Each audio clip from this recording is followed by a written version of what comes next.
reception from the Spurs fans, but was booed by a section of the crowd every time he touched the ball. Let's take up the story then with the pictures coming from Anglia and the commentator Jerry Harrison. Luton are still without Brian Steen and David Moss, still in urgent need of points. 6 of this side joined them from school, 2 of them on the Government Youth Opportunities programme. Fullback Mitchell Thomas is a full professional now. 17-year-old Mark Watts from Hatfield has been offered a professional contract. He won't sign it till next week, so he makes his first division debut as a £25 a week government-aided employee. Well, Spurs have been hit hard by injuries and the absence of Ardiles. They haven't scored an away goal in the league since September the 18th, but the picture is a bit better here. Gary Mabbutt is back after illness. Glenn Hoddle returns, but only as a substitute because of lack of sleep and training after the birth of a daughter. And because Ricky Villa has recovered from a back injury, Spurs-Argentine partnership is renewed in the league for the first time since last March. The referee is Malcolm Heath from Stoke-on-Trent, and it's Spurs in the powder blue to kick off, and they quickly get the ball back to Ardiles. They might have had a few problems and lack of consistency in their team selection because of those injuries, but they're still in the top 10, they're still in 2 cup competitions, and they've got a tremendous pedigree, which Luton can't boast. But Luton have a marvellous programme starting here. They play Manchester United twice and Liverpool in the next 5 games, and this one against Spurs. There's Archibald to Houghton.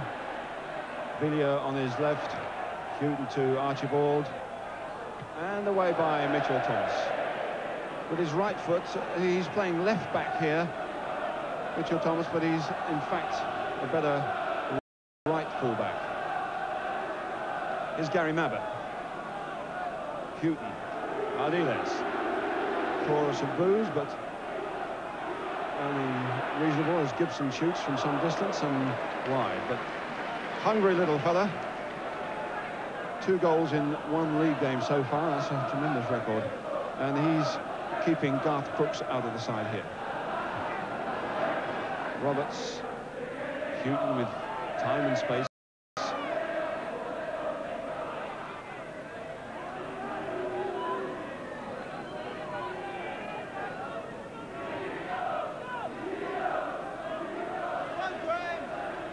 Oh, that was a mistake there by Houghton. Walsh, and Houghton recovers well.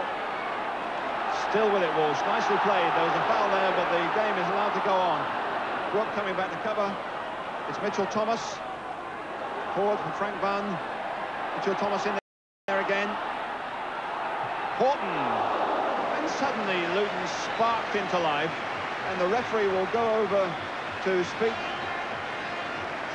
to Gary O'Reilly to find out about that injury and to warn him about the challenge there. Well, Mitchell Thomas did well, and so did Walsh, and that was a fine first-time shot from Horton, but obviously well wide. Donaghy to Watts. O'Reilly in there quickly on Walsh.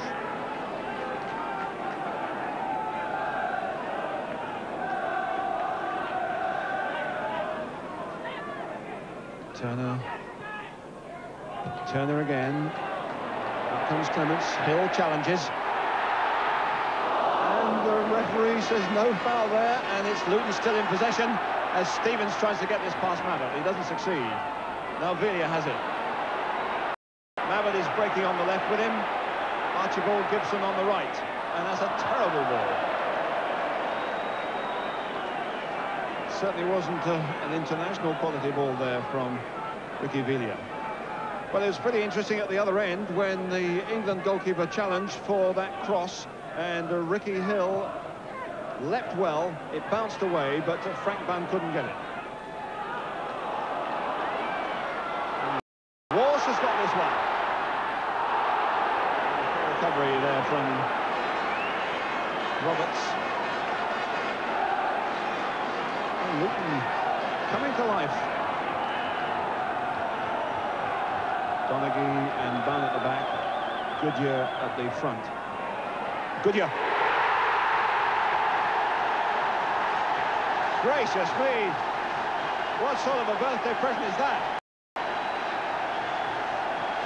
All the headlines were for Ardiles. But now Luton take the lead from number 5, certainly. Goodyear taking the credit, but was it an own goal? But if it's credited to Goodyear, it's a birthday goal. Up goes Hill. Lovely control. Oh, almost straight to Mabbott though, but Horton read it quickly. Nicely done by Watts. Uses it very economically, and Ricky Hill's on his way. Oh, he should have got that one, but that was a fine save, in fact. Good play by Clements. Still plenty of quality, particularly in midfield. Ardiles getting that one, surprisingly. On the right, he's got to Brook. Brook in a good position here now. Archibald over the far side. Gibson comes in, away by Goodyear. And Goodyear again. Bunn to Ricky Hill. Nice one to Watts if he can get there. Not quite the strength required. And Archibald could be in here. Good play, Archibald with a chance. Donaghy's in there and hits the side netting. Bad luck on Archibald. He's had wretched fortune with his finishing since the middle of November, but he did wonders here to get this ball first of all, and there is very little target now because Donaghy gets back very quick indeed, and as he hits it, he could almost have intercepted that, but it hits the side netting anyway.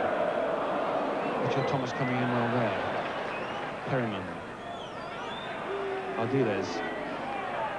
Thomas again, and the looked as if he was being held off by Brook there, but he got a foot to it in the end. Stevens. And that's a fine ball for Bunn. Roberts is onto him. Bunn is there. Walsh. Oh, hit the post. That's desperate luck. Wasn't totally an open goal because there was a player coming at him to close him down. But that was a great run by Frank Bunn. Doing well to get past Roberts here. Keeps his head, sets it up, and a touch towards the goal, and the post. Substitution then for Spurs. Glenn Hoddle, in fact, making his 250th league appearance. Off comes Gibson. And not many sides can pull out substitutes like this. Second time he's been on the bench this season, in fact.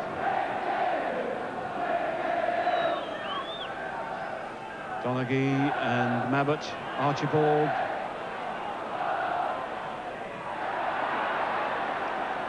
Corner given.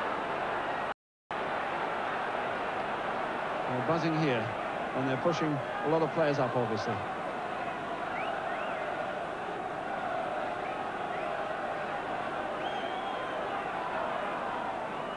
Roberts and O'Reilly on the edge of the area. Archibald on the near post. Here's Ardiles. And he was bundled down there. It's a penalty. No, it's an indirect free kick. Indirect. It's perhaps a bit unfortunate not to get more than that. But Luton have still got problems here. Spurs players no doubt saying to the referee that that should have been more than an indirect free kick. Well, certainly challenged here clumsily by Mitchell Thomas, but the referee says indirect free kick. Must have been obstruction in his mind then. Plotting. Referee pushing the wall farther back. Obviously all Luton's players are between the ball and the goal. Ardiles and Hoddle could conceive something here. Hoddle's only had one touch since he's been on, and he hasn't scored this season. Referee still getting them farther back. Now they can go. Hoddle. He scored! Well, it's a bit cruel to say it was obvious what was coming from here, but the partnership is back. The internationals between them get Spurs level.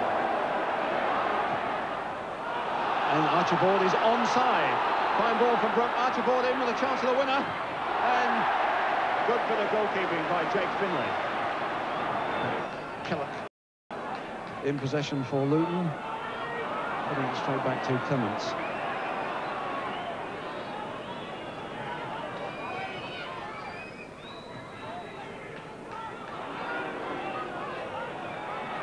Hoddle, it's a fine ball, but there is the final whistle.